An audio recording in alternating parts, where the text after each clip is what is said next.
Hello and welcome to Story X Story, the podcast by mayamada that dives deep into stories across pop culture, plus gives you advice on creating your own. It's episode 190, and I'm your co-host Nigel. Here solo today, actually, because scheduling stuff sometimes it happens over the year. So Tazzy is not here today, but she'll be joining us for the next episode. So it's just me. Well, not just me again, because that would be weird if I just interviewed myself. I wonder if anyone's ever done that before. We do actually have a guest, so it's not just me. As people know, for our behind the story episodes, we do like to talk to creative professionals and practitioners across industries to unpack their journey. And today, we're going to hear the story behind founder of Lumikha Cosplay Resale and community manager Myleah Laughlin. Myleah, welcome to the show. Hi, thanks for having me. Thanks for joining. So, it's the first time you've been on the show. We have spoken before, so we'll get into why that is in a bit. But yeah, it'll be good to dig into your story, find out a bit more about what you do and what we are both working on. So, little teaser there.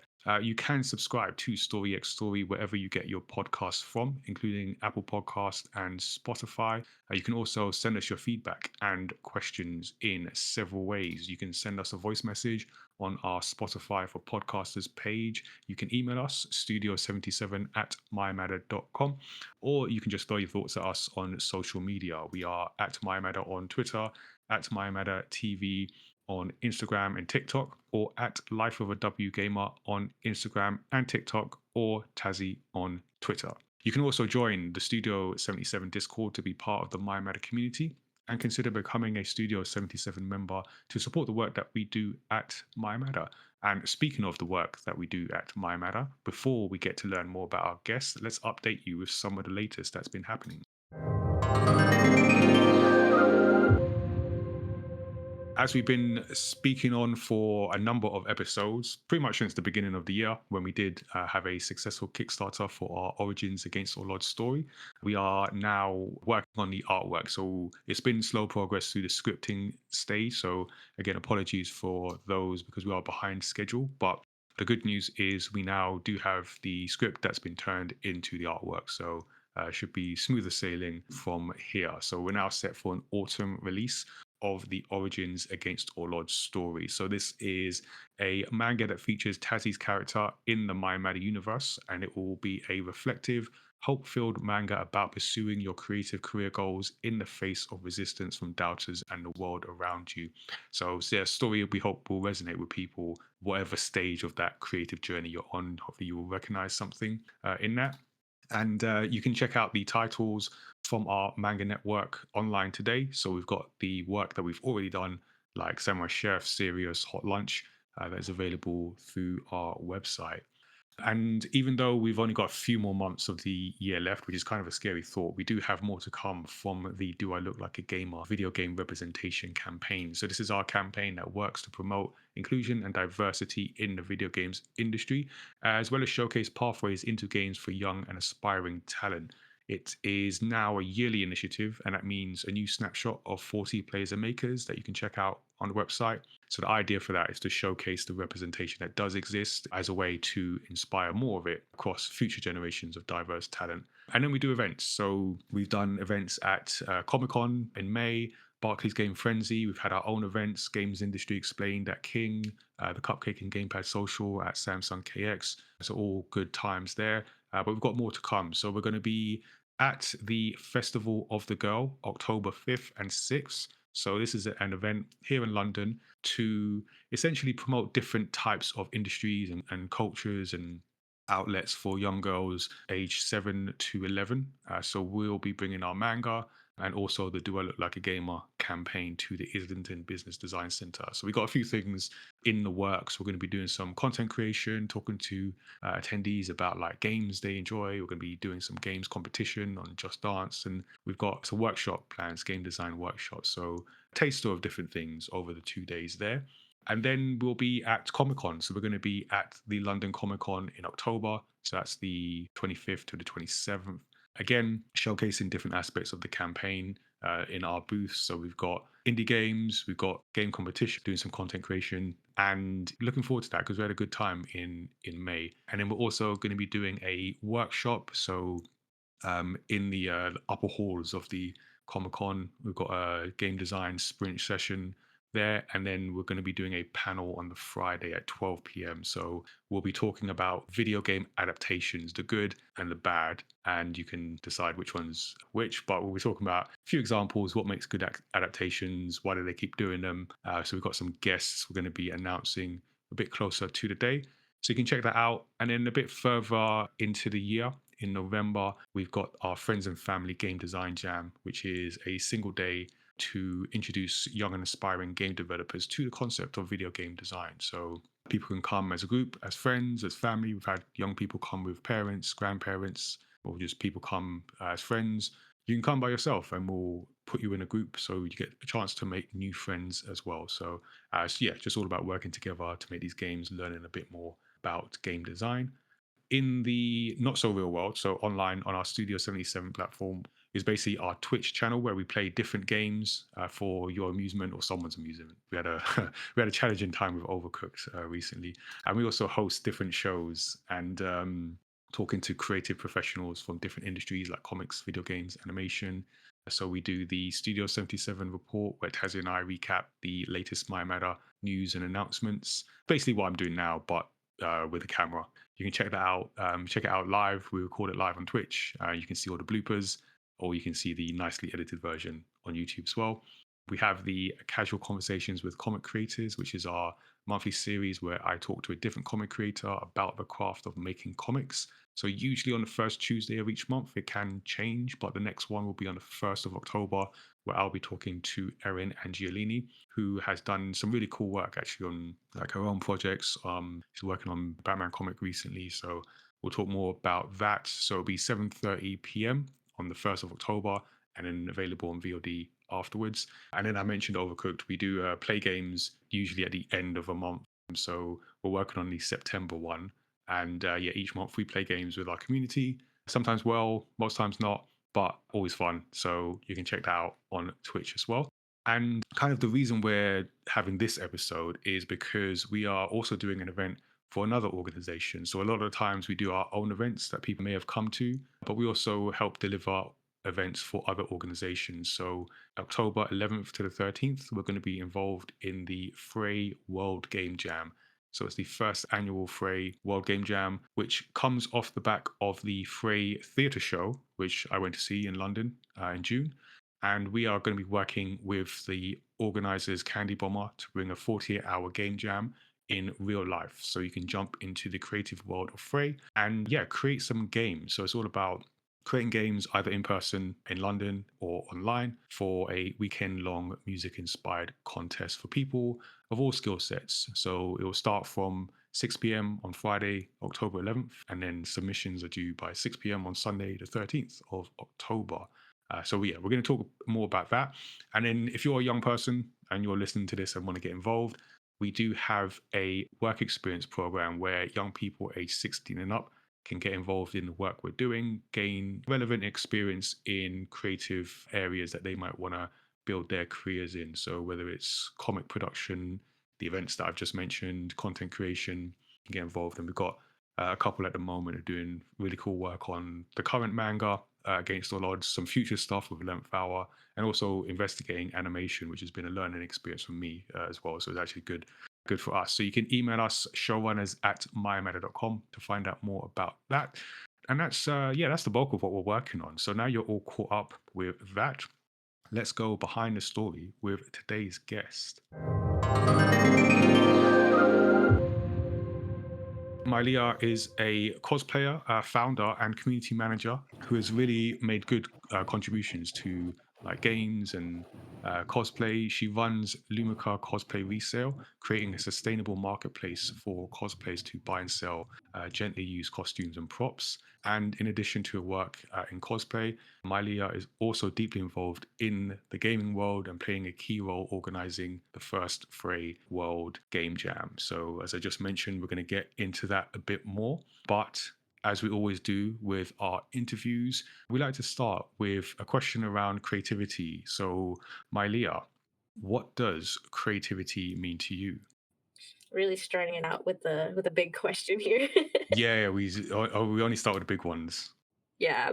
Um, I would say to me, creativity really means being able to express myself through like any means possible, whether that's through my cosplay, my writing, or my community work.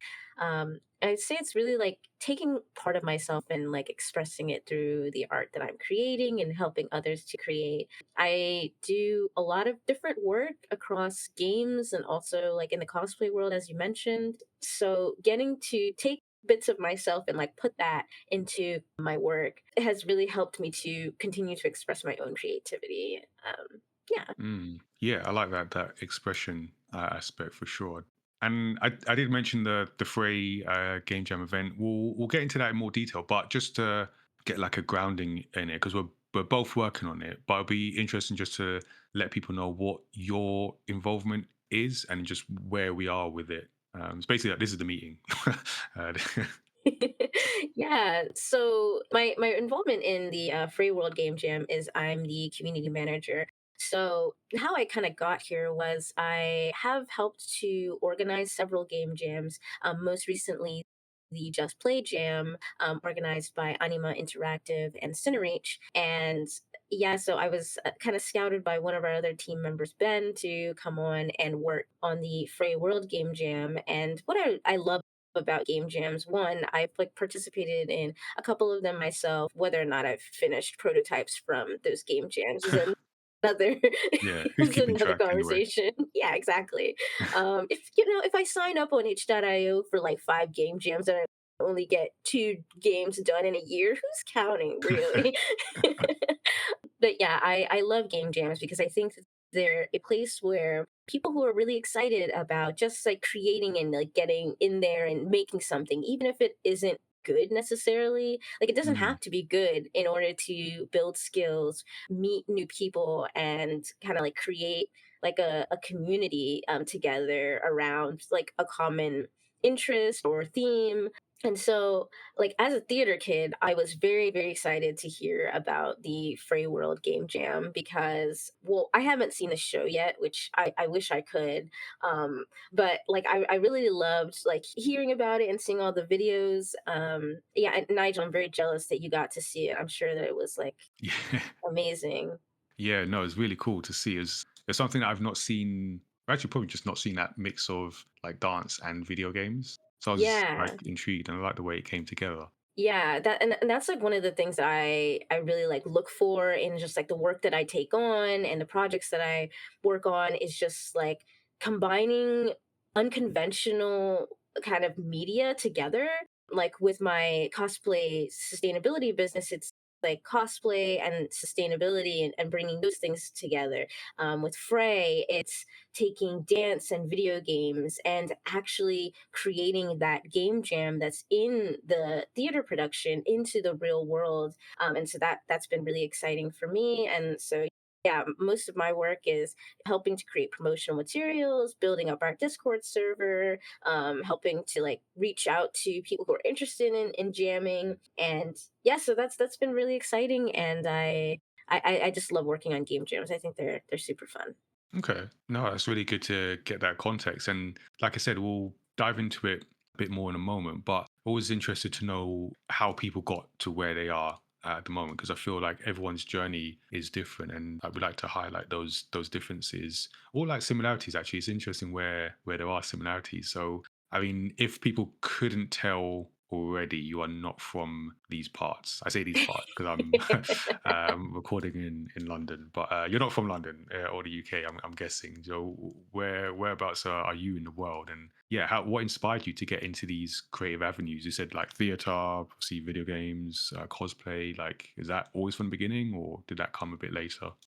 Yeah, so I'm based in the US, specifically like in the DMV, DC area. And yeah, for me, I've always loved video games. They were a means for my family to kind of get together and play together, just spending that quality family time. And they were always just so much fun to me, and they were a big part of my childhood. But I never really knew that you could do game dev as a career until really in college, and I don't think it was presented to me as an avenue of like a career until much later Mm, on.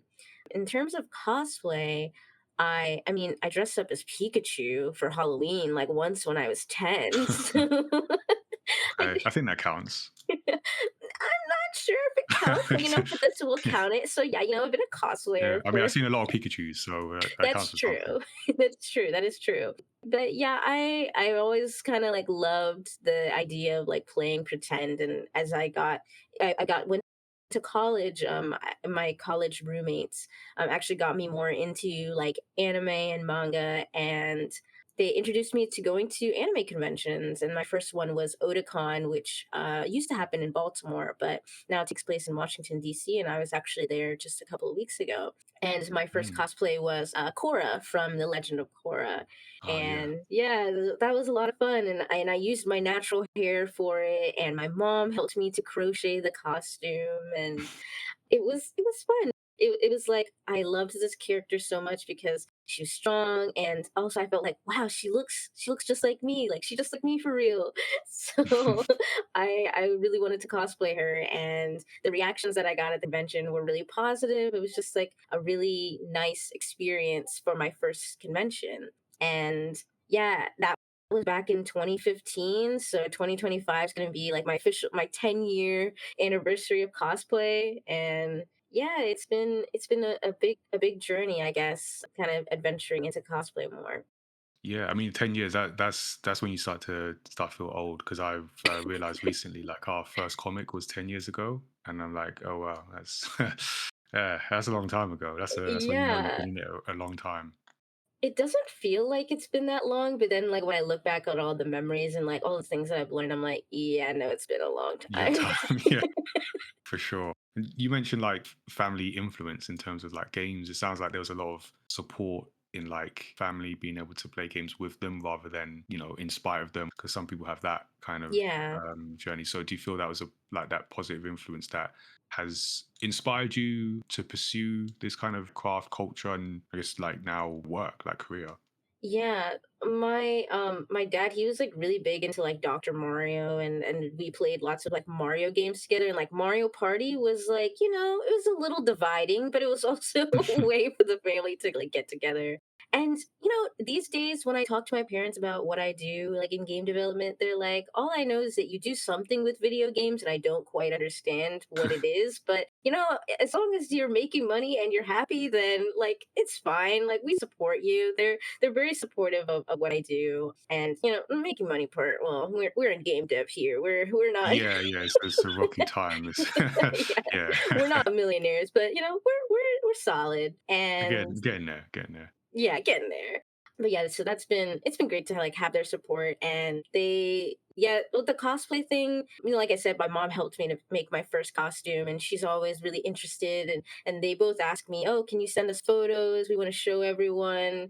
So yeah, it's been nice to like have their support. And my sister and I both we cosplay together. So yeah, it's been a family affair for us for sure. I want my parents to like come to a con with me, but I think it's a little bit out of reach right now. Yes. Yeah, it's baby steps, maybe. It's Yeah, my like, dad's like, "That's a lot of walking around. I don't wanna walk all day. Like, what do you do there?" I'm like, mm, you go there so you can spend money and yeah. take pictures of people and hard sell." So yeah, yeah. So you spend money, and then you can spend more money once you're in there, and then you do a lot of Exactly. walking to get to all these places where you can spend money and take photos. Yeah, Yeah, where you can like stand in a line for 3 hours so you can see someone really far away. It's really cool, I yeah. promise. So where do we sign you up? Uh, yeah, we'll keep working on that. Try. Yeah, no, that's good to know though, because I know like that family influence can really be a big like motivator for people, naturally so. And so now you're sort of here, you're working on things. Is there some advice that anyone has given you when you were starting out on your journey, and did you follow it? Yeah, I think that one piece of advice that really stuck with me was that you can't get caught up in what everyone else is doing, especially for cosplay. And with social media, that has definitely become more difficult. But what I have found is that I am going to get the most joy out of creating costumes and creating makeup looks and creating video content of media that I actually enjoy. And I might not be, the fastest seamstress, or I can't create the biggest costumes, but characters that I do cosplay and the cosplays that I do create, they make me really happy. And I think that your happiness is the most important part of enjoying cosplay as a hobby. Like, obviously, there are people who like do it professionally and, might have to cosplay characters that they might not necessarily enjoy. But when you're a hobbyist, like, you really should just kind of like focus on you and your joy. And that's kind of stuck with me for a long time, and is what I often tell other new cosplayers is like, just because everyone is cosplaying the new anime of the week does not mean that you also have to do it if it's not something that Mm. you want to enjoy. And you shouldn't abandon your old projects just so that you can be on up on the hype train, because you'll honestly really regret it, because your true passion projects will often get kind of thrown by the wayside because you're constantly feeling like, oh, I need to keep up. So yeah, that's something that's really stuck with me over time. Yeah, no, I feel that. And how has that like shaped the kind of characters you picked? If you're, if you're looking for things that you enjoy, what kind of characters do you gravitate to? I'd say I gravitate towards characters that are kind of like me, very like sunshiny personality, the kind that likes to inspire others, or help out their friends. I usually gravitate towards like the protagonist characters. So I've cosplayed Deku from My Hero Academia, and Yeah, very sunshiny. yeah, and I'm planning on cosplaying Tanjiro from Demon Slayer. Oh, Um, also, yeah, that's a good, yeah. yeah. Tanjiro is like just a nice person. Yeah, and then from Haikyuu, I've cosplayed Hinata, who is like the namesake Mm, for my cosplay username, which is Fly Hinata. So okay, yeah, okay. yeah. So I tend to gravitate towards those characters, but I also really enjoy like cosplaying characters that are very starkly different from my own personality, just because I think that that's also part of cosplay, is getting to dress up and transform yourself into something that you're not, and like kind of playing that up. And maybe that's just a theater kid in me that like just enjoys being an edge lord, serial killer, but sometimes that's fun too. Yeah, I prefer you get to like, yeah, play out something that you wouldn't otherwise do in your day to day. Exactly. So, like, walk us through what's your process? Because I know some people, like you mentioned, being like seamstress. Some people will make their own things. Some people like buy things, and some people combination. What's your process like going from okay, I've got an idea for this character, and how do you bring it to life? Yeah, so I would say I'm pretty 50-50 in terms of making slash or like buying Mm, costumes. I I'd say that even though like I'm 10 years into my career, I'm still pretty like entry level with my sewing, because I a lot of the time I buy my costumes like secondhand, which is kind of what inspired Lumikha Cosplay Resale, is that I was like buying costumes secondhand off of like Facebook Marketplace and Twitter and Instagram, and it was very clunky, and so that kind of inspired that. But when I see a character, I'm like, okay, I break down the pieces of the costume. What do I think I can reasonably make? What do I think I might have to buy? And then kind of reaching out to friends and like gauging, like, hey, do you think this is going to be hard to make? Do you think that this is like within my skill set? Usually they're very supportive, and they're just like, yeah, you can do anything. And then I have to, reel it in, Go like, for it. okay, what Yeah. can I No, but actually do? really, Yeah, and then I kind of go from there. It depends on how difficult the costume is. It can take me anywhere from, you know, a couple of days if it's like a really quick and casual outfit, to like a couple of months for something more complicated. But yeah, it really just depends on is if this character already has like a costume that is available, and especially if it's secondhand too, is one of the big things. I usually will go for buying it secondhand. okay. But if it's something where it's like, oh, there are no costumes of this available, you either make it yourself or you don't cosplay. And I'm like, well, guess I gotta do everything myself. So yeah. Needs must kind of situation. Yeah, exactly. So then you talked about the inspiration behind Lumika and like what drove you to it. Was there a point where, because I'm always interested to know, like sometimes people will start things out of like a passion or like a need as well. and then you start a business and you realize like, oh, it comes with all the business stuff. Hmm. So when you started, were you aware of like what it meant to start a business, or was this purely like a I just need to solve this solution and then I'm gonna learn along the way? I would say that I knew that starting a business was going to be an undertaking. And when I started it, it was, I think I had like reasonable expectations. Like it was as difficult as I was expecting it to be. It definitely wasn't easier.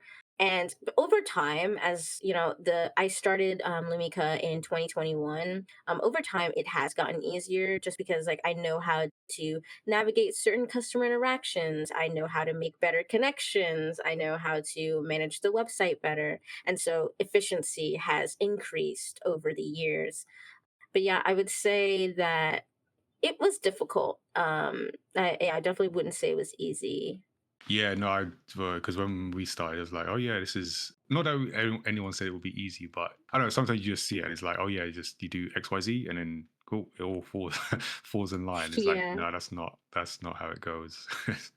Yeah, yeah. I mean, like, I guess I also kind of knew that this business model was kind of already in place because the original reason why I started it was because I went to Japan in 2019 and I saw that they had physical locations where they did secondhand costume resale. And so I was like, okay, well, there's a market for it here in Japan. And the cosplay scene is huge in the US. And, you know, Lumika is international now, but like online peer-to-peer sales could be just as effective because you know I can't necessarily have a brick and mortar store right now, but you know people love being able to have a hub for just like one specific niche. And so that's kind of like why I created it, but I knew that the need was already there Mm. because I had seen it like in person, so that kind of helped, a little bit of a cheat code there. Sure. Yeah. So is the idea like I've cosplayed as this thing, or I've used this part in my cosplay and I don't need it anymore? I want to make it available for someone else. And then on the flip side, I'm looking for something instead of going on this social media account or whatever. I'm going to go to this hub and I can filter, I can look through. Is that the idea? It's like serving those two, like the wants and then the people looking for or who have the thing that someone might want.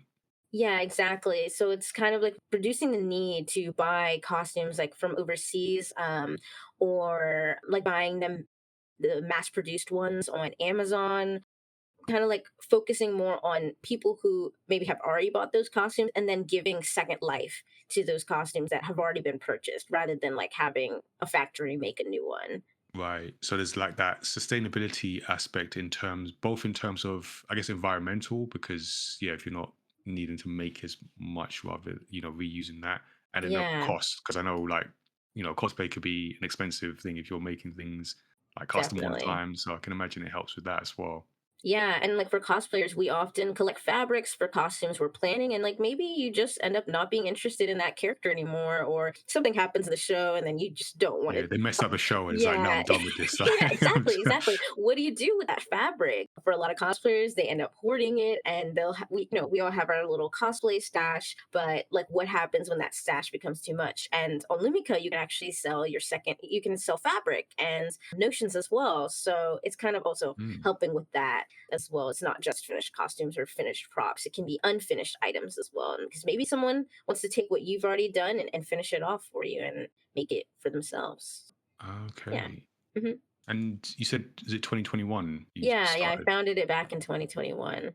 February. Yeah.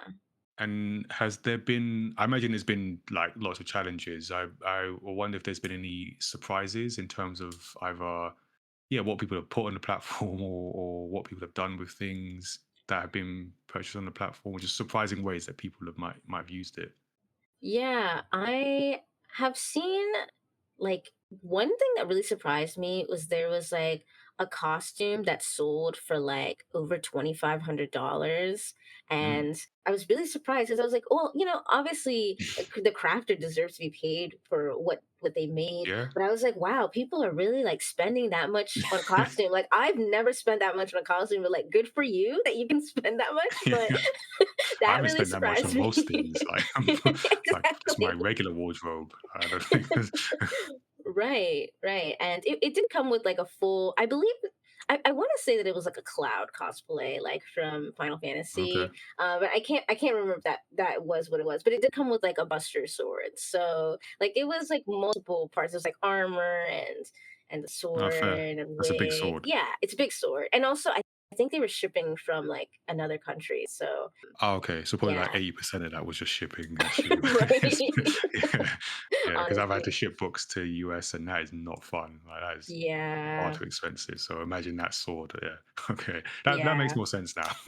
Yeah, exactly. And then so I've sometimes done kind of like little pop-up shops at conventions where we host like a little market in collaboration with the con or just like, a little exhibitor Mm, booth. And it's interesting, like people come up to the booth and it gives me like a sense of what characters people want to cosplay or like what things are popular that season. So like Genshin Impact has been really popular. Like those yeah. whenever people drop off those costumes, like they sell pretty much like within a couple of hours. So that's been really popular as of lately. Mm. Yeah, and I've seen people destash like a lot of fabric. Like they just list it and they're like, oh yeah, I'm gonna have like a bulk listing of a ton of different fabric, and usually they're selling it for a really good price as well. So I always check there personally when I'm about to start a new project. I'm like, okay, I created Lumikha. Like I can use my own website Yeah, yeah. Yes. sometimes. Yeah, this is really for me. Yes. Yeah, no, it is. And sometimes it's really dangerous because I'm like, ooh, I didn't think about cosplaying that character before, but now it's on Lumika. Like, ooh, maybe I might pick it up. And I'm like, no, I have to stop Yeah. myself. Like, I don't need You know what that it. is? That is classic getting high on your own supply, like literally. Yes. That's Literally. yeah. I don't think you're supposed to do that. I watch Scarface. I know how that ends. Yeah, I got to be careful with it. Yeah, So, yeah. Be careful. Yes. That's cool. But I mean, that shows like there's a use, and because I know you've mentioned before, like you've been going to different conventions and things like that, and now you've explained what the platform is. That kind of it makes sense. I mean, it makes sense anyway. Because why wouldn't you go to different conventions? But then from a business perspective, I imagine that that's your audience, right? That's so you've got to go to these events. yeah, yeah. I often like frequent a bunch of different conventions. I actually helped as the director of cosplay at a local con in June called ImmerseCon, where I like directed the cosplay contest and I hired the Mm, judges and helped with like coordinating the cosplay aspect of that convention. And yeah, so I'm kind of involved in like convention organizing as well sometimes. I do a lot of random things. And I was like, oh wait, I did do that. yeah, yeah, yeah. I know that feeling. I know that feeling. It's like you just when you list it out, it's like, oh wow, there's a lot of things I'm That's a lot of involved with. things. Why? Why am I doing this to myself? Yeah, It's because it's fun. And I just yeah. love I love the anime and cosplay scene, and being able to create a resource that has been able to help people has been a big motivator of, why Mm, I continue to do what I do. okay. And so your other thing is like video games, and so Yeah. you are also a community manager. And do you want to, yeah, just explain what does it mean to be a community manager? Because I know, particularly in games, like titles can mean different things in different Yeah. different companies, different areas. So what do you mean by a community manager? Yeah, so for a community manager, it can often mean many different things depending on the organization that you're working for. But typically, a community manager is the one that is looking after your community.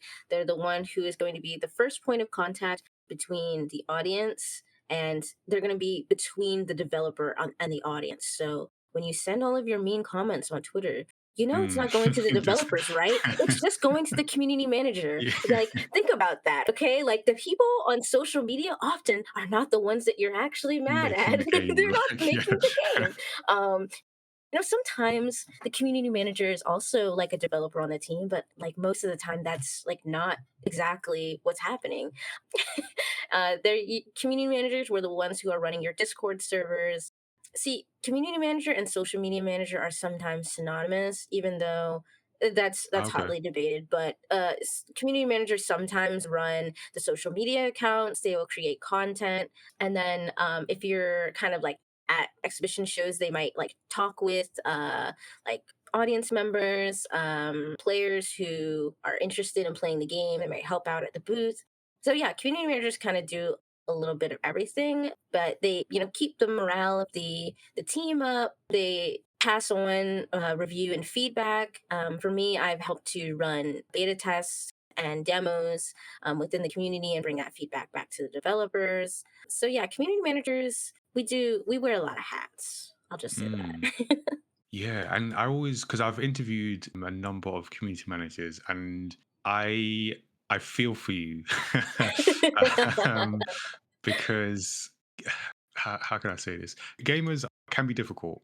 Like let's be honest. We can be a demanding group of fans, Indeed. and so I'm a former software engineer, not in games, but I know that when you've done something, you've broken it, it's your fault, or something you're working on. And then I always wonder, like, how does it feel to have someone who has no involvement in making this thing taking the brunt of the abuse from something being broken? Is there a frustration in because I can see like it's rewarding because you're getting to interact with people because we're talking games, right? Is for the most part it's bringing joy, bringing entertainment to people's lives, but then you do get Mhm. that demanding side and that frustration that maybe there's a misunderstanding of what the role of the community manager is, and like you said, what they can actually influence in the game making process. For me, I don't necessarily get frustrated that people don't know that the person that they're talking to doesn't likely doesn't have any say or hasn't actually worked on the parts that they're upset with. Yeah, it's very understanding of you. You can Yeah, say if you are, this is a safe space. You and can. that's just because it's because I know that the people who have been working on the game have been doing their best to like make a good product, right? Like Yeah. no game developer wants to make a bad game. Like game devs don't go and see like, today I just want to make a the garbage and Yeah, I let want me to just put it screw out. everyone over. Let me- Exactly. No one wants to make a bad game, right? And so, like, it's my job to figure out what's frustrating our players and turning that into something that our devs can take and implement into the game to make it better. So that next time when I post something on Twitter, I don't get lots of replies that are like, why isn't this thing fixed? I mean, obviously, someone's always going to be unhappy, but I know that it's kind of like my job to leave whatever I have at the door and know that in most situations, in many situations, where someone leaves a negative comment, it's because they want the game to be better and maybe they don't know how to express it in the Mm, most productive way. And maybe that is very like assuming the best in people, community manager. yeah, yeah. But most of the time, when someone has bothered to play your game and puts 30 hours in the game, but then still somehow leaves a really nasty Steam review, I mean, like, you liked the game a little, right? You Mm, played it for mm. 30 hours. And so they usually want to communicate this and they've taken the time to communicate it because they care about the game. And I think that we like everyone can learn to be better about the ways that they communicate their frustrations about things that they love. Obviously, I think that's a broader conversation, but yeah, as a community manager, I just try to like distill the BS and kind of like make it into something that can be actionable. Okay, that's a good way of putting it, and it definitely requires a certain. I don't think I could do community managing. I don't think because because I could be quite sarcastic sometimes, and feel like it might break me to, especially when it's like the same thing. Like I imagine sometimes the same thing keeps coming up. I'm like, yeah, I can't do this. But Yeah. more power to you. Someone has to do it. As well as someone has to do it, I'm glad it's not. Yeah, like you have to just learn how to deal with like different kinds of people who they come from all walks of life and maybe they just Mm. don't have as much experience interacting with other human beings. And so you have to be one of the 5 human beings that they've Yeah, interacted with yeah, that week. and educate them. Yeah. And you have to tell them in a really nice way because otherwise they'll screenshot you for being a horrible new manager or Oh yeah, something. there's that. I didn't even think Like of that. yeah, so you Oh, have now to I'm be a definitely not good doing it.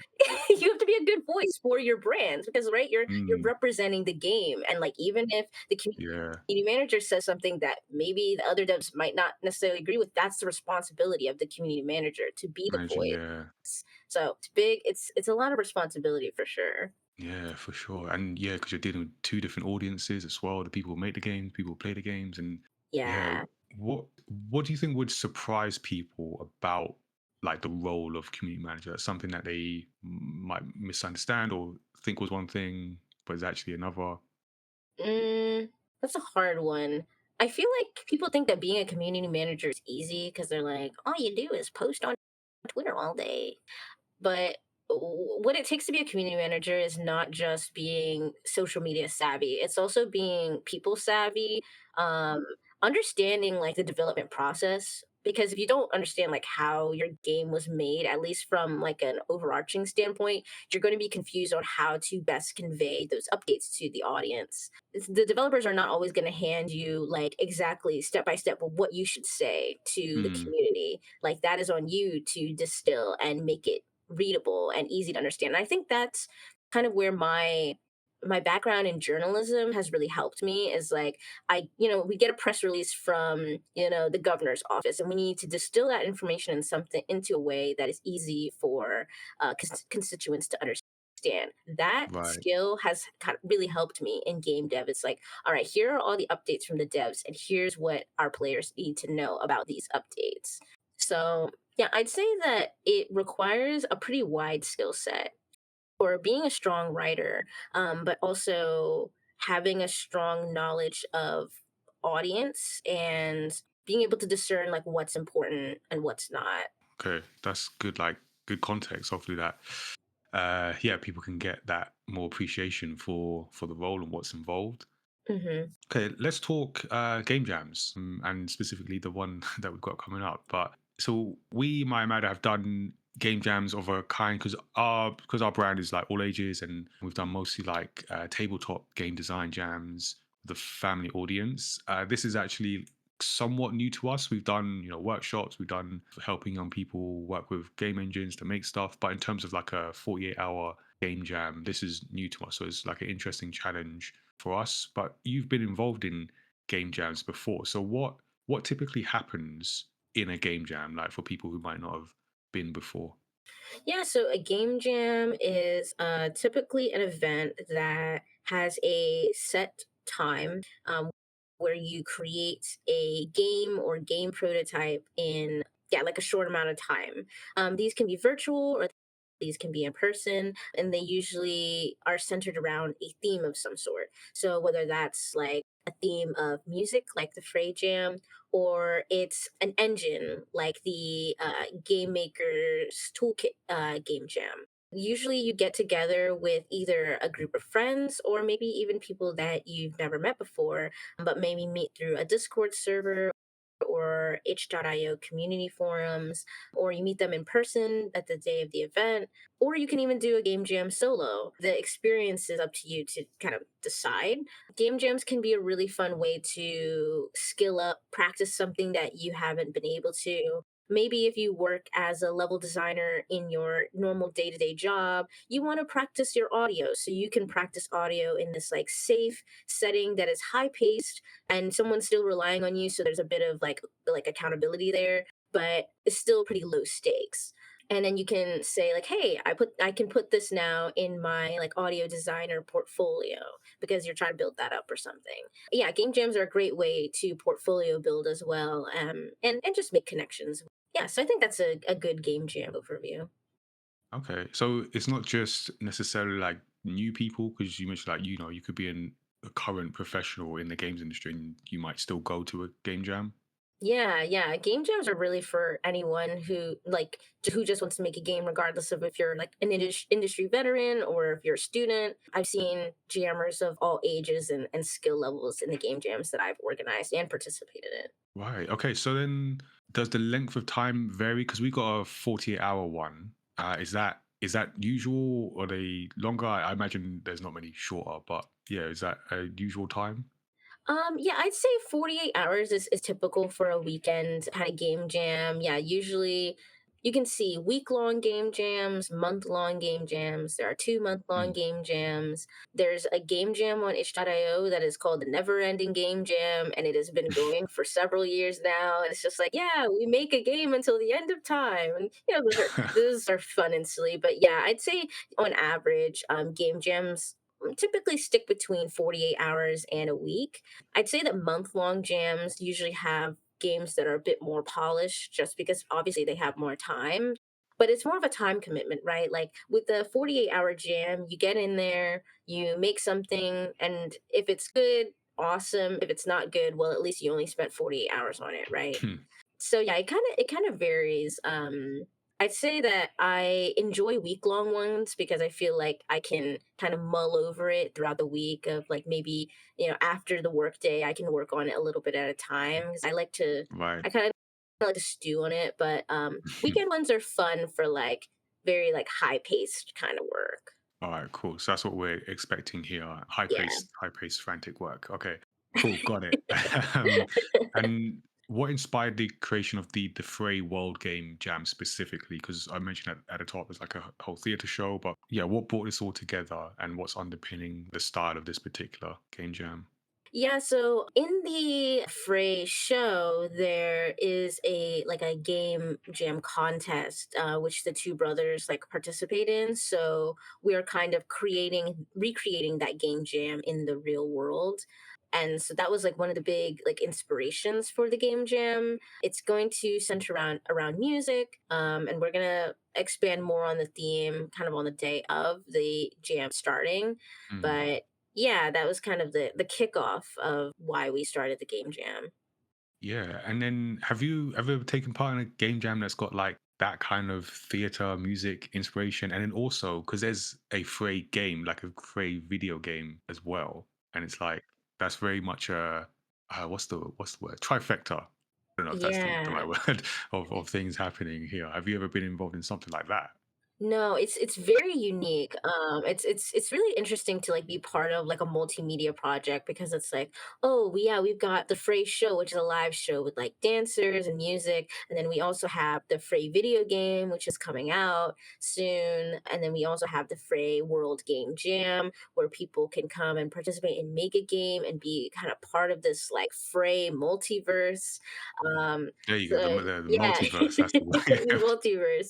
Yeah, it's like cool because people who have come and seen the show, they can come and participate in the game jam, even if they've never like made a game. Even if you just want to kind of like come in, contribute some ideas, like incorporate some skills that maybe you have in your day to day life. There's plenty of no code game making programs, so anyone can make a game, and I fully believe that anyone of any age, if you can navigate like a you if you have a paper and a pen, you can make a game. If you have Yeah. your imagination, you can make a game. So the free game jam, like there are plenty of programs, and we have like a whole extensive list of like programs that people can use for making games. So I really hope that it'll be welcoming to people who have never done a game jam or because I think they're a lot of fun. Yeah, and I know. So our role, my Mad's role, is essentially like the on the day logistics and staffing. Because some people listening may have been to some of our events we've done as part of our "Do I Look Like a Gamer" campaign, or if you've been following us for a long while, you've been here before, and so we've got experience like bringing a team together to make something that's inclusive, that's like welcoming to new people as well.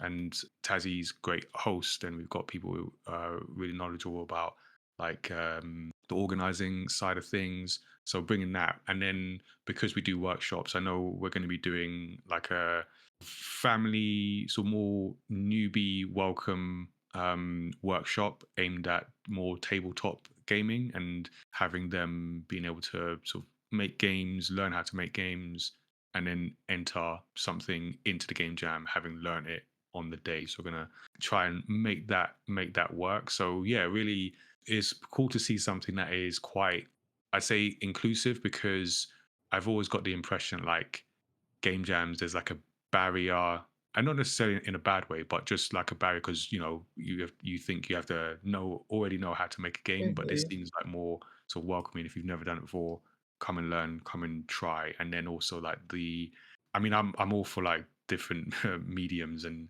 getting the message across. So we've got theater, we've got game, we've got game jam here. As someone who does like comics and events and live streaming stuff, I'm all for like different media. It's like I don't know if it's like a lack of attention or whatever it is, but I'm all for it. So yeah, it'll be interesting to see how it will come together. Obviously, I'm partly responsible for it coming together, so I'm not just an observer here. But yeah, it'll be cool to see it all come together. Is there anything? What are your expectations for what people will make, especially like it's 48 hours. So what kind of, you said, prototype game, maybe not necessarily the full polished games. What are you expecting out of this? Yeah, I think that games that have like a very like simple mechanisms that you try to do get from point A to point B. I think platformers will probably be pretty popular, especially Mm, with our theme being music. I think maybe people might try to do rhythm games as it's music themed. But really, I feel like people always surprise me because I like we present a theme and I'm like, oh, surely people would do this thing, and then people kind of just like blow me away with their creativity. So I'm keeping all my expectations like completely open, and I'm just excited to see what people create. And what's cool about this game jam is that it is a hybrid game jam. So you are able to participate if you are in person, but also virtually in our Discord server. So make sure that you check out our Discord because we are also doing it like for both audiences as well, which I think is pretty unique. I've never participated in a hybrid jam before, so I think this will be really cool. yeah, and then when we share this episode, we'll share those links as well as we push the episode on socials and things like that. So we'll make that clear as well. And do you, as someone who's like taking part in different game jams, do you have any like, are there like do's and don'ts of a game jam? What's the etiquette for a game jam? Do I need to come dressed as a game developer? What does a game developer dress like? A really comfortable hoodie, I would Yeah, say, is yeah, like a that's a good point. staple of game Yeah, dev. get your hoodies ready. Definitely some do's. Please get some sleep. Okay. There's nothing worse than spending the entire weekend and you're like, haha, I'm gonna make the game and not sleep for 48 hours. And then you're gonna get to the last like 2 hours. And if you make small enough mistakes in your code or just like what you're doing, and then you end up with something that's like broken and unplayable, you'll be really disappointed with yourself. But if you had a couple of hours of sleep, and maybe that wouldn't have happened. So please remember to take care of yourself during the weekend. Eat food, drink lots of water, get sleep. You cannot forget about your basic needs because I think that sometimes, like, yes, it is fast paced. Yes, it is trying to create something in a short period of time, but you can't just like forget about what your needs are like when you're during like working during a game jam. I think sometimes Mm, people can forget that. You should also try to like branch out and try to do things that you've never done before. Like while we do have like a cash prize for the game jam, ultimately I think what your goal should be is to learn something new. And you can't do that if you just do the same thing that you always do. I mean, like refining your skills is also important, but I think that if you can branch out and do just like one new thing, you can at least say like, "Hey, I learned a thing when I worked on that game jam." So I would strongly suggest and recommend that as well. Yeah, I think that covers it. Don't not eat and do learn new things. cool. That's good. That's good to know. Yeah, sleep and eat, people. So Yes, yes, don't sleep and forget eat. that. Yeah. So with the like that whole conversation about essentially like well-being with the game jam, and for yourself as someone who is a community manager, is a founder of a business, and I know what that's like. How do you balance that well-being, mental health with the projects that you work on? Yeah, I would say that keeping my mind very focused on prioritizing has really helped me a lot.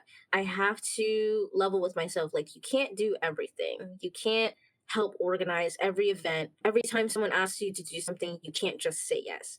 Learning how to say no and to kind of protect my time has been a really big part of my mental health journey and also my journey as like a professional. I think that it's really easy to get caught up in doing way too many things. And right now, I think that I am kind of in a state of doing too many things, but so I try to say, okay, like during this season, it's going to be really busy, but when it gets to the off season, I'm going to really take time to rest, relax, and reset.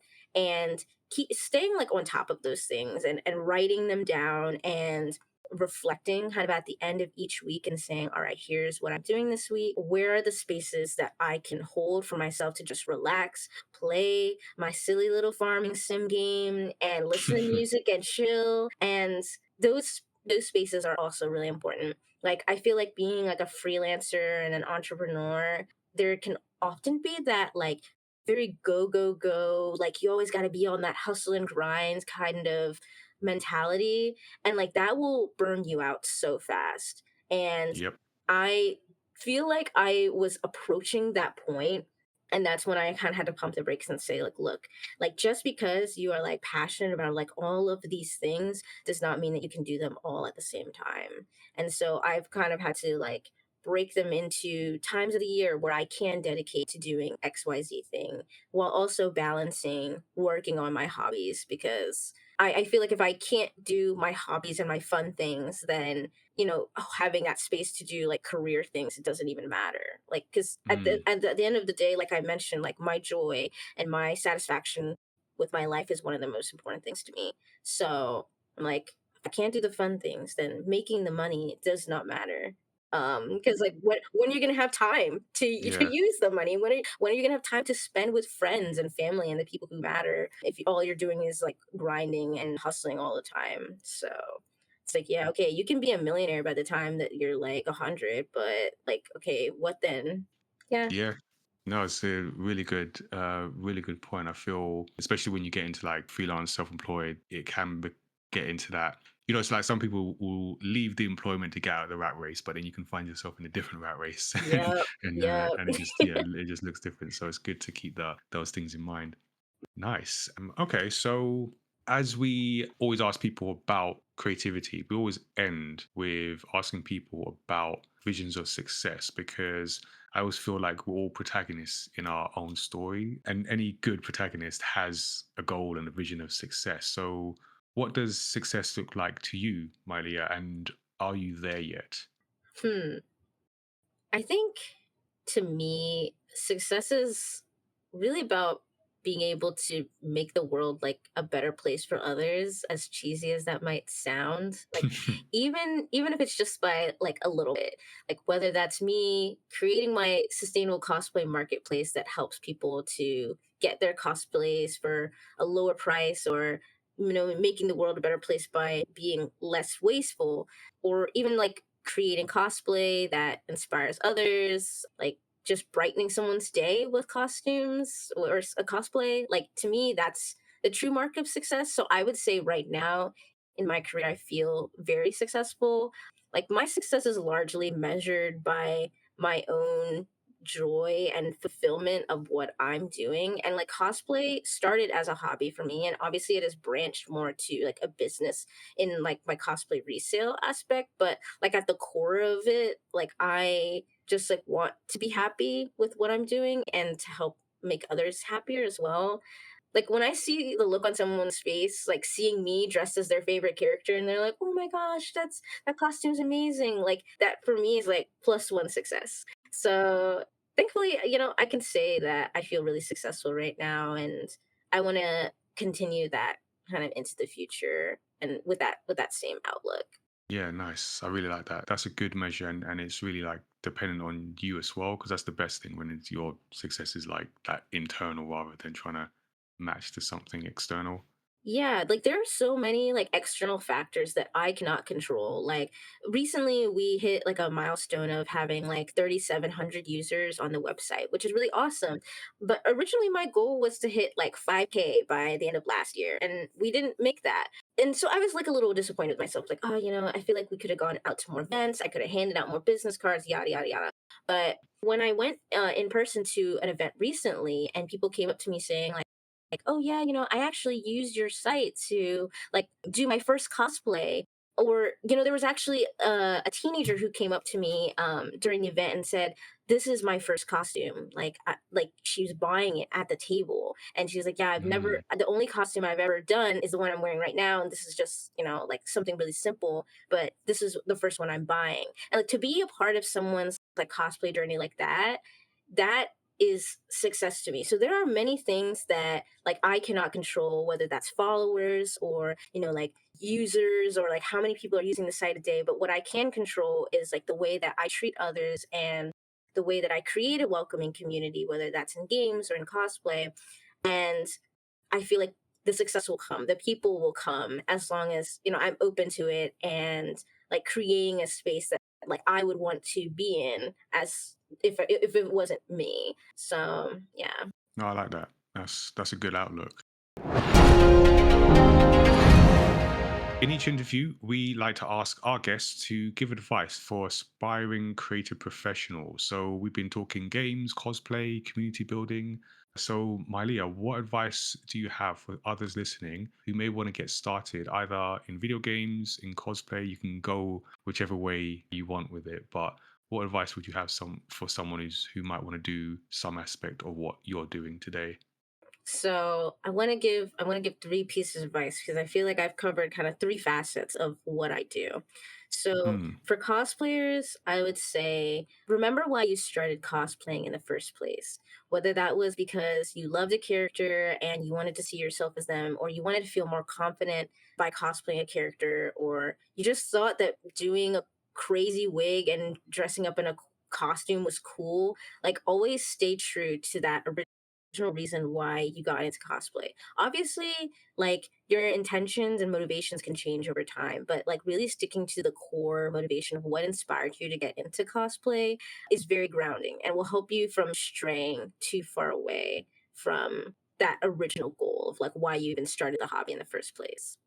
For those of you who are interested in community management, I will say that connections are everything. And I don't mean that in a see everyone that you meet as a potential person to get you a job. I mean that in a way of meet people and get to know them and get to learn where they came from and how they got to where they are, because you can often learn a lot of things from the past like journey of someone who is in a position where you are. And I think that that has helped me a lot as a community manager of seeing like, oh, you started out as a writer here and then you went to being a Discord moderator and now you're a community manager. And while someone's path may not always be one to one, to help you, it can help give a lot of like useful cues, I think. And then, like, in terms of games in general, I think that for people of color and especially people of marginalized genders in particular, it can be very daunting to get into games. For me, I started my journey kind of like working with an organization that helped people get into games through game dev education. But what I think that really helped me was like finding my people and finding others who were like me who were trying to do the same thing that I was doing. It's really comforting to have a community surrounding you. So go to events and look for your people and like make friends with them, because often people who are in the same kind of boat as you are going to be trying to find resources and find the best ways to kind of climb up. And if you help each other, I find that it's much easier to do than kind of trying to do it alone and trying to go for all of the industry veterans. Like people who are your peers are likely to be able to point you in the right direction to people who have helped them as well. So yeah, I would definitely recommend that. Cool. All right, that's three solid bits of advice there. So, yeah, take your pick. Whatever you're doing, take your pick, and hopefully that helps you. So you can let us know what you think about the advice, the interview, studio77 at mayamada.com. So, Myleah, thank you very much for joining me for this special episode, giving us some insight into your journey, but also this event that we're going to be working on and that people can join. Yeah, thank you so much for having me. It's been a lot of fun so far getting to like work in the games industry, and I'm just like so excited that like me being a musical theater nerd is like finally paying off, and I'm like, Yeah, yes, I can finally do it was something all for with a this. reason. It was all for a reason. So I am super psyched and super excited to be working with you and bringing this game jam to life. It's gonna be so awesome. Cool. Looking forward to it. So, yeah, check that out, listeners. If you're in the area and want to take part, see like in the area physically, or you can do it online as well. And if you've enjoyed this episode of Story X Story, please do make sure you subscribe to the podcast so you don't miss a future episode. And obviously, you can go back to the previous, what have we done, 189 episodes, and check those out. Also, consider giving us a 5-star rating and review, because that helps bump our visibility and reach new listeners and fans of story discussions. So we're also story creators, and you can discover our manga universe online. So all the titles are available there, and the soon to be completed and released Origins Against All Odds is coming. Autumn release is coming. It's almost there. And same with our Studio 77 Discord. You can join that. Consider becoming a member to support the work we do well. And yeah, just be part of the community, especially when we do our game jams and stuff on Twitch. And you can also join the Do I Look Like a Gamer video game representation campaign by coming to the different events. So the events we do as part of the campaign are free. So the game jam we do, the networking event as well, and then you can also find us at other events like Comic-Con. You can also check out the website to see the photos of this year's 40 players and makers. And when we have the details for the next event, that will be linked to on that website. So that's looklikeagamer.com. And as for the podcast, we release new episodes on Thursdays, and those include creator interviews, video game discussions, and deep dives into stories across pop culture. You can always give us a shout directly. Our email address is studio77@mayamada.com. And our website with links to subscribe is mayamada.com/storyxstory. So thank you for tuning in. And until next time, stay safe. And remember, if you have any problems with anything said on this podcast, send your comments to Myleah. Don't send them to me because that's her job. Yeah, apparently. Yeah. Take care, everyone.